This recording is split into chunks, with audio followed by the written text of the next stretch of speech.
E para o campo missionário, ele envolve toda a família, né? A gente não é chamado para a obra sozinho.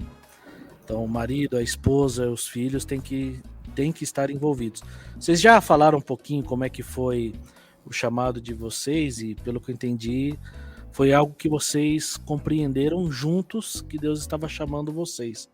Exato. Mas como é que vocês introduziram esse chamado na vida dos filhos?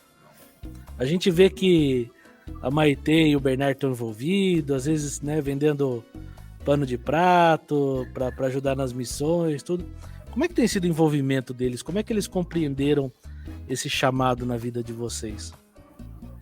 Cara, faz parte da educação deles, né? Então, cada vez que a gente está indo lá para um grupo pequeno, para algum trabalho, para um culto, a gente está inculcando na mente deles, olha, nós estamos em missão, né? Uhum. Sejam sal, sejam luz, sejam bênção, as pessoas estão Uhum. olhando para nós e estão esperando que a gente testemunhe aqui de Deus. Então, a gente tem que trabalhar para isso, né? No começo, a gente achou que ia ter alguma resistência dele, alguma dificuldade maior, né? Porque eles estavam deixando a escolinha deles, tal, se mudando para uma cidade diferente. A gente morava na rua dos meus pais, a minutos ali da casa do meu sogro, da minha sogra.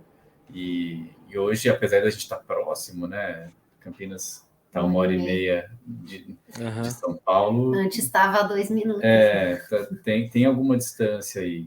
E, assim, a gente entende que o Deus que chama é o Deus que cuida dos detalhes, né? Chama a família toda. E ele permitiu que essa transição, essa mudança fosse muito tranquila, que eles assimilassem bem a nova rotina, a nova escola, o novo lugar. A gente saiu de uma casa com quintal para um apartamento, né? A gente morava num lugar que a gente podia deixar o portão aberto e sair, caminhar na rua tranquilo. A gente está num prédio aqui no meio da avenida, então foi uma mudança de alguma forma radical, mas ainda assim muito tranquila, graças a Deus, né, Tassi? De forma prática, a gente contou para eles, explicou o chamado, né?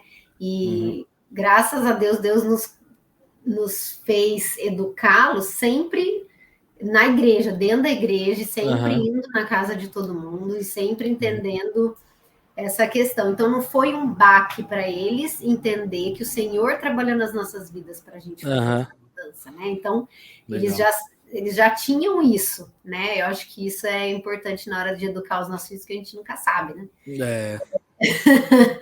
Então, e aí quando foi vir, nós conversamos com eles, mas e a escola? Eles questionavam, e aí a gente mostrava biblicamente, e também mostrava, querendo ou não, o lado positivo, né? Mas São Paulo tem isso, mas São Paulo tem isso, porque para também ajudá-los a não ficar tão tristes na hora mesmo, né? Olha, mas aonde o Senhor nos colocou? Então, essa história do peixe, por exemplo, lá do Jonas, você pergunta para eles por que vocês estão em São Paulo? Se a gente não tivesse, o peixe ia jogar a gente. Então, assim, a gente fez o trabalho. Assim como eu adoro voltar para Campinas. Nossa, nunca percebi que Campinas era tão lindo. Né? Eu adoro voltar para Campinas, a gente adora estar com a nossa família lá. Eles também gostam. E eles falam, mamãe, quando a gente volta? Quando a gente vai? Mas aí nós buscamos mostrar as coisas importantes que tem acontecido aqui. Até de conversões, até de evolução das crianças dentro do PACA, até de coisas assustadoras que às vezes acontecem. A gente coloca eles dentro, vai inserindo sempre eles nisso. Então, o Senhor, gente, não tem o que falar. O Senhor tem dado sabedoria, preparado o coração deles, e é o que o Rafa falou: o Senhor chama a família toda. Senão não era chamado. É legal que você fala inculcar, porque na Bíblia o inculcar é treinamento e é você ser repetitivo com seus filhos naquilo que você está fazendo, né? Muitas vezes eu preciso ir na igreja fazer alguma coisa, ou tem ensaio, tem alguma reunião, eu faço questão de trazer os filhos juntos. Para quê? Para que eles vejam o que a gente está fazendo, vejam que nós estamos envolvidos. Às vezes numa visita a gente leva eles para acompanhar a gente dentro da possibilidade, para que eles vejam o propósito pelo qual nós estamos fazendo certas visitas. Muitas vezes, quando eu estou estudando, eu trago a Rebeca para perto e falo assim: olha aqui que o papai está estudando, para que eles possam entender e compreender o chamado e tal. E é gostoso, porque no fim ela fica perguntando várias vezes: papai, hoje nós vamos na igreja?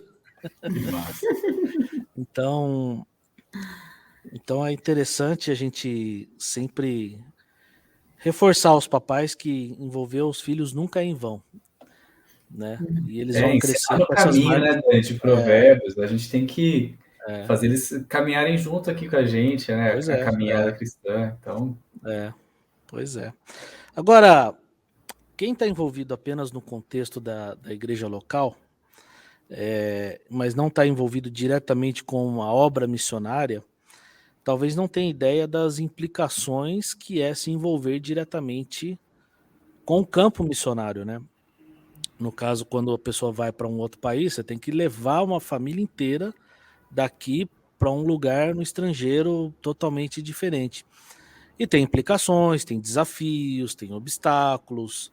Uhum. E quando a gente fala com alguém que chega para nós e fala: olha, eu tenho chamado para essa área missionária, eu quero servir como missionário no campo.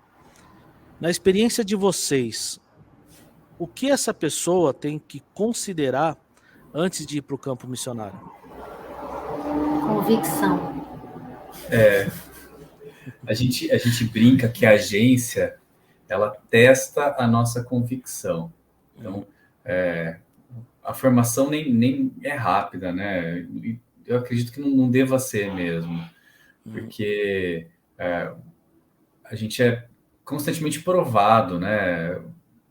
Tem uma coisa que a gente ouve bastante em igreja, tal, e que é muito verdade, por isso que é tão dita, é que uma vez que você se dispõe a trabalhar para Deus, uma vez que você se coloca à disposição, a serviço do reino, né? Isso incomoda as trevas, incomoda o inimigo, e então tem muitas lutas. O nosso conforto, a nossa segurança é que Deus é maior, é que Ele nos guarda, Ele nos protege, Ele que nos chamou e provê os meios para que a missão aconteça, né? A gente é ferramenta, instrumento, é vaso. A A missão missão é dele. dele, é ele que faz, é ele que providencia tudo, né? E é uma bênção ser instrumento nessa missão, né? A gente é profundamente grato a Deus por isso, né? Por poder trabalhar para Ele. E então o recado que eu dou busca Deus em oração, tenha segurança do teu chamado, convicção de que o que Deus quer de você é uma missão específica, né? A missão é para todos, né? De anunciar, de testemunhar, de fazer discípulo. Mas se ele te chamou para um contexto específico, para um povo específico, para um lugar específico, ore, se derrame diante de Deus e tenha essa convicção. Para quando as lutas vierem, para quando os desafios, as barreiras se levantarem, você se recordar, né? De que foi o Senhor mesmo quem comissionou ali, colocou... te colocou ali naquele lugar, porque é fato, as lutas acontecem,